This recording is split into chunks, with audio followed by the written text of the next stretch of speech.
Hey guys, this is Vol, another game of Infinity today. If you play Infinity a lot, you might be aware of the Operation Flamestrike campaign going on. It's a collaboration between Corvus Belli and Beasts of War. Please have a look at the video description for this YouTube video and click on the link. It'll take you to my profile on that website. Basically, it's a online campaign where you upload the results of your games of Infinity. Everybody does it around the world, so they can collect stats about which factions are winning, which theaters they're winning in, which scenarios they're winning in, and so forth. And eventually, when another book comes back out down the track, part of the background story of the game will be based on how the campaign went. So very exciting stuff. This is my first game that will be uploaded as part of that, and it's against the same opponent I had last week, although this time we are playing supplies. Here's a look at the battlefield. In this photo you can see the setup here. He's won the roll-off again and decided to take second turn, and I didn't realize it really until the end of the game, but taking second turn can be really good because it gives you the chance to sweep in on your final turn uncontested and actually grab that objective at the end.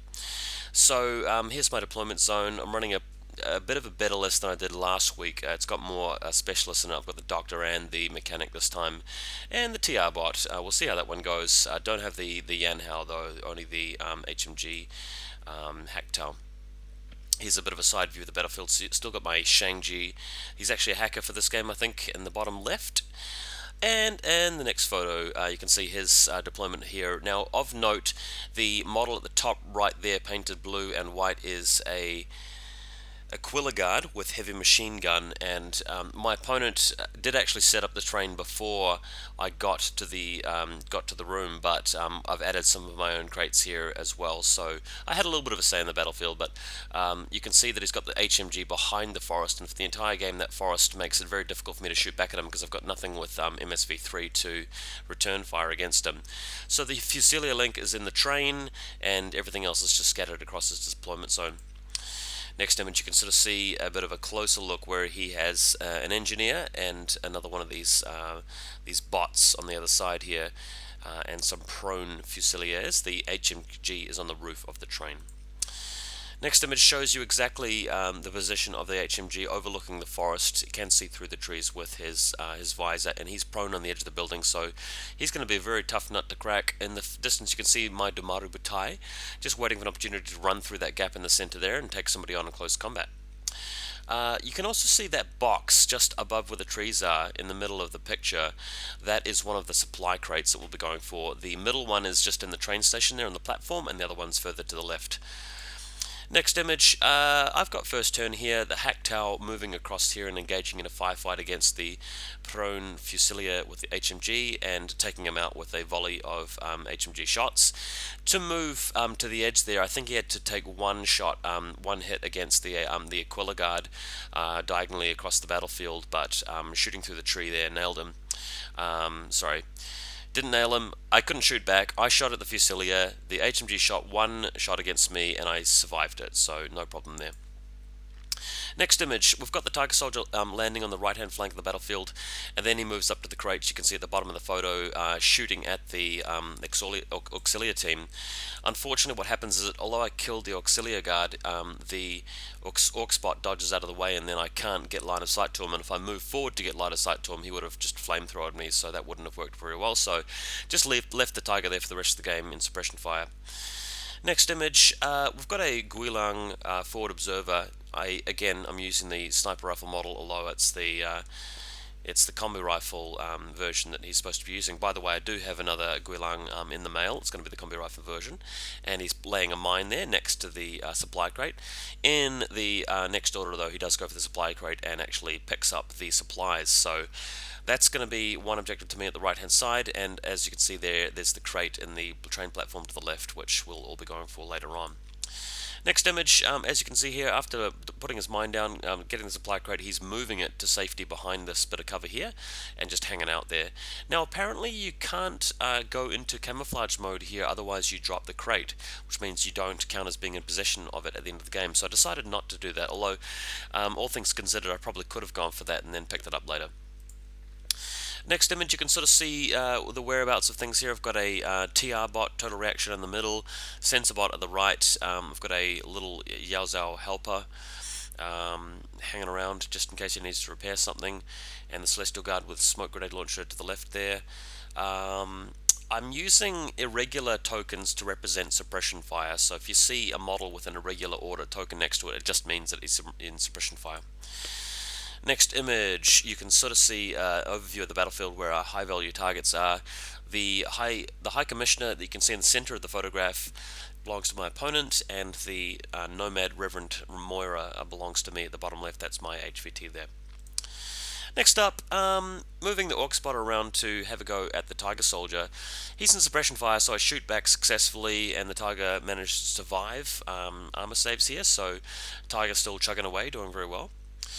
Next image, you can see a mysterious thermo-optical camo marker moving out of this building in the center, so that little coin-shaped object in the bottom there is a TO camo marker. Next image, you can see that he's moved along the platform here into cover, and he's holding a rocket launcher, so getting ready to rocket some people, but he'll be up against a Hacktail in suppression fire mode if he comes around the corner.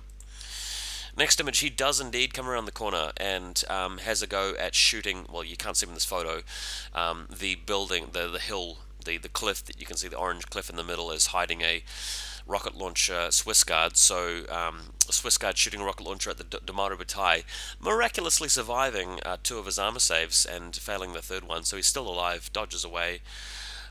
Next image, when the Swiss Guard moves further around here, what happens is the Celestial Guard launches a light smoke grenade into the middle, just in between those 2 cliffs, preventing the rocket launcher from continuing to attack me. So that was a successful defense there by the Yuqing. Very, very nice. Next image. The Orcspot team on the other side of the building walk their way through the forest and collect the crates. I've got no ARO pieces on this side of the battlefield, so I'm just letting them have it. So it's one lot of supplies a piece, and he moves the Orcspot back into the forest. Next image, you can sort of see the sort of zoom out of the battlefield here. I've got the Guilang, who now that it's my turn, moving back towards the center, looking to put down some mines and some repeaters. The train in the middle of the building, middle of the photo, is covering a Swiss Guard, but I figured if I could move the Guilang over there and put a repeater down close to him, then the Shang-Chi could just hack the Swiss Guard, making life a lot easier for me. Next image, very blurry photo, so we'll skip this image. I think it was just the TR bot moving around here, so let's see if I can come up with someone else. Okay, here we go. The Swiss Guard is not in range of that green repeater you can see at the top left, but the Hacktail moves around and just guns everybody down. So he's already shot down the drones. He shoots at the Swiss Guard. Since it's 4 dice against 1, we're both in TO camo mode, the Hacktail comes out better off. So really what I should have done is just attack with the Hacktail first and then not even bother with the repeater. That would have been a better play. Next image, it's his turn, and I should have mentioned that the TR bot actually had a go at trying to kill the Aquila Guard, and didn't do that. He actually died just to the single shot back from the Aquila. So now that it's my opponent's turn, the Aquila Guard moving down from the building and heading towards a position where he can continue his relentless dominance of the fire lanes. Next image, we've got a engineer moving over and repairing one of the bots, and the other bot, his helper on the other side of the train, repairs the bot on the other side there, and we've got the Aquila moving around the other side to shoot at the Hacktail, who fires back and I think wounds him. So Hacktail just doing such a good job in defense there. Next image, he comes all the way back through the other side of the house and moving around the other side of the platform, and there's no line of sight to him from the Hacktail, so he's just going to get into a better position here to cross lane it over to the Guilang. Next image, it is now my turn 3, I believe, so the Guangxi impetuous movement moving up and getting into range after I think one more order to shoot him with a chain rifle, but not successfully killing him. The Guangxi, of course, dies as a response. Next image, the Damaru Bataille moving over here, and because I've killed everything else that can ARO me, I've decided to just make a a berserk sort of assault here. Well, not both at the same time, obviously, assaulting around the corner to attack the Aquila guards. So if we go to the next image, Damaru getting into close combat, taking an ARO from both the Aquila and a nearby Fusilier.